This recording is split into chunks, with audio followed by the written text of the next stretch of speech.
The headlines are shouting "dollar doom," yet every business desk still prices oil, wheat, and semiconductors in greenbacks. So we begin with a single fact no one can ignore. As of 2024, the United States dollar still anchors almost 3/5 of worldwide central bank reserves, a share that dwarfs the euro, the yen, sterling, and China's renminbi combined. Stay with that number, because in a moment we will track the shocking slowdown, the majorly increasing fractures, and the awkward dance of rivals that want the privilege without inheriting the duty. First, nail down why the dollar became king. Victory in World War II left Washington holding the lion's share of global gold, an unrivaled industrial base, and a political system most investors considered boring in exactly the way their money liked. Predictable courts, free capital movement, and election cycles that rarely interfered with bond payments. Bretton Woods formalized the arrangement, but the real springboard came in 1971 when President Nixon lifted the gold anchor rather than sacrifice domestic growth to foreign demands. Critics cried betrayal, markets cheered the sudden elasticity. The rest of the world needed liquidity, the United States printed it, and the network effect took over. Deeper treasury markets meant lower funding costs. Lower funding costs meant more issuance meant deeper markets. That flywheel still spins, yet the rotation speed has begun to wobble dramatically. Zoom forward to the present. International Monetary Fund tallies show the dollar share edging down roughly 1 percentage point every 2 years since the global financial crisis. That slow erosion looks benign until you map the political and economic shocks accelerating it. Record United States public debt, already above $37 trillion. The aggressive use of sanctions that froze $600 billion in Russian reserves overnight, and a rising chorus from Beijing, Brasilia, and Riyadh asking why they should suffer dollar shortages whenever Washington gridlock or banking panic seizes liquidity. Hold that thought, because we will test whether any alternative actually works at scale. But first, we must check the structural cracks on home soil. Domestic fundamentals underpin reserve status, and the fundamentals now tell a mixed story. Gross domestic product in the United States still outstrips any single bloc except the European Union, yet the debt-to-GDP ratio has more than doubled this century. Interest payments already absorb $1.05 of federal tax revenue, and the Congressional Budget Office projects annual deficits north of 6% of GDP through the next decade. Meanwhile, partisan brinkmanship has turned routine debt ceiling renewals into high-stakes standoffs that force rating agencies to slap negative outlooks on treasuries. Each showdown reminds foreign central bankers that their rainy day assets depend on a legislature willing to compromise. Investors accept that risk premium for now, but yields on 10-year treasuries already trade above nominal growth, a flashing warning that future deficits will compound faster than national income unless policy shifts. Next, we examine inflation, because price stability is the quiet glue of any reserve system. The Federal Reserve contained the post-pandemic spike better than many peers, yet consumer prices remain well above the 2% target. A weaker dollar might help exporters, but it also lifts import costs and embeds inflation expectations. Foreign reserve managers weigh that arithmetic every day, and some are trimming exposure. Here comes the geopolitical catalyst. Washington, under both Republican and Democratic administrations, weaponized the dollar system more aggressively after September 11. But the Trump years took the tactic mainstream: unilateral tariffs, secondary sanctions, threats against European firms dealing with Iran, and a short-lived suggestion to order United States companies out of China.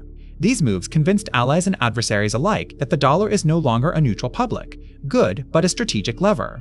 When the Biden team ramped up sanctions against Russia in 2022, the message became unmistakable. If your foreign policy collides with Washington's, your dollar assets can turn to ice overnight.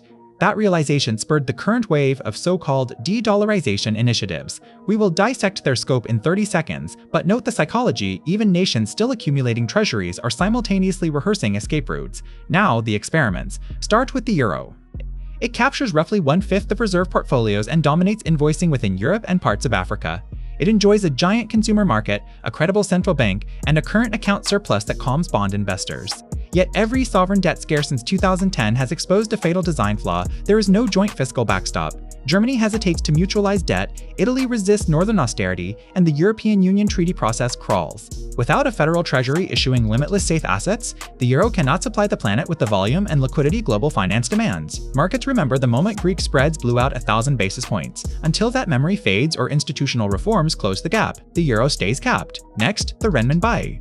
Beijing set up a cross-border payment system, expanded swap lines, and lured exporters with direct yuan settlement. And it nudged Saudi Aramco to price crude in Chinese currency and rolled out a central bank digital yuan tested at the Beijing Winter Olympics. On paper, China offers the scale to rival the United States. In practice, hard capital controls block free exit and entry, opaque courts deter legal risk, and the Communist Party's power to dictate lending means investors cannot be sure contracts will survive political pressure. Reserve managers prefer liquidity and the rule of law over growth prospects. Consequently, the renminbi share of global reserves hovers below 3% progress, but a rounding error next to the dollar. We will revisit China's gold accumulation soon, yet even Beijing knows gold bars cannot finance daily trade flows. Speaking of gold, pace the maximalists who claim bullion is back as the ultimate reserve. Central bank purchases surged to record highs last year, led by China, India, and Turkey, signaling distrust in fiat. Gold hedges inflation and sanctions risk. It does not default. However, gold pays no interest. Its price swings with speculative flows, and moving physical bars across oceans is expensive and slow. No modern supply chain invoices in ounces, so gold's role is a balance sheet stabilizer, not a transactional medium. That limits how far it can substitute for treasury bills. What about a BRICS currency? The bloc now counts Brazil, Russia, India, China, South Africa, Egypt, Ethiopia, Iran, and the United Arab Emirates, a large slice of global population and commodity output. Leaders floated a gold-backed unit or a blockchain token to bypass SWIFT. Reality check, their economies diverge on inflation, capital mobility, and strategic goals. India squabbles with China on borders, Brazil sells soybeans to both Washington and Beijing, and Russia needs hard currency today, not a theoretical coin tomorrow. Creating a shared money would demand a supranational central bank, treaty-level fiscal transfers, and decades of legal harmonization few members would tolerate. Result: talkfest, no currency. The International Monetary Fund's special drawing rights crop up whenever the world doubts the dollar. SDR allocations rose during COVID, boosting liquidity.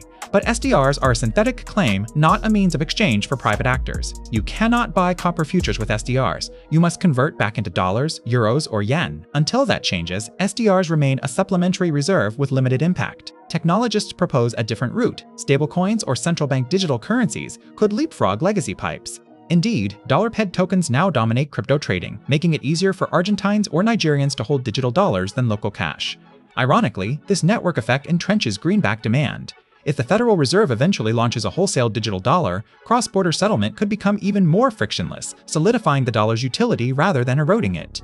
Rival CBDCs might counter, yet early pilots show fragmentation. China's ECNY struggles to win adoption beyond domestic retail pilots, while smaller economies fear dollar stablecoin outflows during crises. Skeptics still argue that network effects break once a tipping point is reached.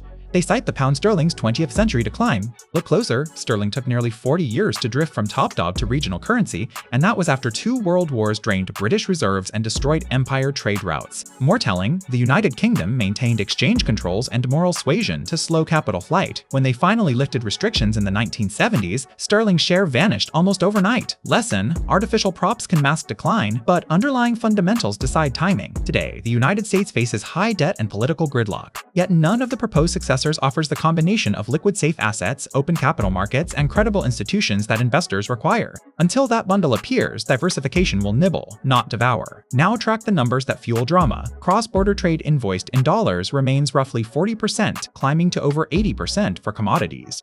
Foreign exchange turnover pairs with dollars on 88% of all trades reported by the Bank for International Settlements. Swift message traffic settling in dollars edges above 47%. These ratios have slipped only marginally in the past decade. More revealing when crises erupt, as during the 2008 Lehman collapse or the 2020 pandemic shock, global investors stampede into treasury bills, not away. The safe haven bid speaks louder than de-dollarization rhetoric, yet trend lines point at a messier future. Consider regional arrangements. ASEAN members fund trade finance in local currencies. Gulf Cooperation Council buyers swap dirhams for yuan when importing Chinese solar panels. Russia and Iran clear energy sales via rupees, dirhams, and gold. Each bilateral bypass reduces marginal dollar turnover. Alone, these flows look tiny, aggregated. They raise the question, how much daily volume must migrate before price discovery in treasuries becomes less efficient? Liquidity depends on marginal buyers. If, over 10 years, 1/4 of the petrodollar recycling vanishes, the United States might pay an extra half point in yield. That translates into tens of billions in annual interest, crowding out domestic spending. We approach the heart of vulnerability. On present course, the United States will cross the point where net interest exceeds defense spending within the decade. Historically, hegemonic currencies required military reach to enforce sea lanes and reassure investors. If servicing past debt erodes the budget for force projection, confidence could erode simultaneously in both pillars. Add political brinkmanship, recall the government shutdown threats, Supreme Court fights, and state-level voter suppression controversies, and portfolio managers in Oslo or Singapore start trimming positions if only to hedge governance risk. No conspiracy, just prudent diversification. Before concluding, address a common counter-argument: the United States could simply tighten fiscal policy, revive productivity, and reinforce dollar supremacy. True, but politics complicates execution. The Trump administration slashed corporate taxes without offsetting revenue, and waged a tariff war that yielded minimal reshoring yet strained alliances. Biden passed infrastructure and climate packages, yet faces a divided Congress unwilling to raise revenue commensurately. Upcoming elections show no clear coalition ready to tackle entitlements and defense. Until that gap closes, markets assume deficits endure. Now, the plausible path ahead. Instead of a single dethronement moment, expect a gradual slide toward a multipolar reserve mix. Dollar weight falling below 1/2 by the early 1930s, euro oscillating near 1/4 if fiscal union deepens, yuan creeping into high single digits once China liberalizes outflows under necessity rather than choice, and gold plus digital assets filling the remainder. Crises will punctuate this glide. A future sanctions shock or domestic United States constitutional crisis could shave 5 percentage points overnight, yet the vacuum would disperse across several assets, not crown a new monarch. What should policymakers and investors do? Reserve managers will continue buying treasuries for liquidity, but layer on higher gold allocations and hold more top-rated covered bonds or supranational debt. Exporters should broaden invoicing currencies to match destination markets, securing natural hedges. Multinationals rerouting supply chains out of China must weigh whether billing in euros or yen aligns cash flows. Central banks experimenting with CBDC cross-knitting should design interoperability before fragmentation hardens. In the United States, fiscal consolidation combined with a clear monetary inflation framework would slow erosion, yet that requires political courage currently scarce. In the end, the dollar story is neither sudden death nor effortless immortality. It is a slow negotiation between structural power, the size of the United States economy, the depth of its markets, the credibility of its courts, and the cumulative noise of policy errors, sanction fatigue, and technological innovation. For 2 generations, the privilege outweighed the duty. The balance is now shifting. Investors sense it, strategists plan for it, and governments talk about it. None can yet replicate the full ecosystem that makes the dollar indispensable, but every swap line signed in yuan, every gold bar stacked in Moscow, every euro-denominated green bond issued in Paris chips away at the margin. Hegemony endures until the moment alternatives no longer look risky. Today they still do. Tomorrow they might not. Keep watching the percentage of reserves, the bid-to-cover ratio at Treasury auctions, and the political headlines from Washington. When foreign central banks start skipping the 10-year auction and volatility spikes despite Federal Reserve swap lines, the plateau will have ended. We are not there yet, but the path is visible. That is the real takeaway, no single coup de grace, only relentless arithmetic grinding toward a multipolar world where the greenback is first among equals, not emperor of all.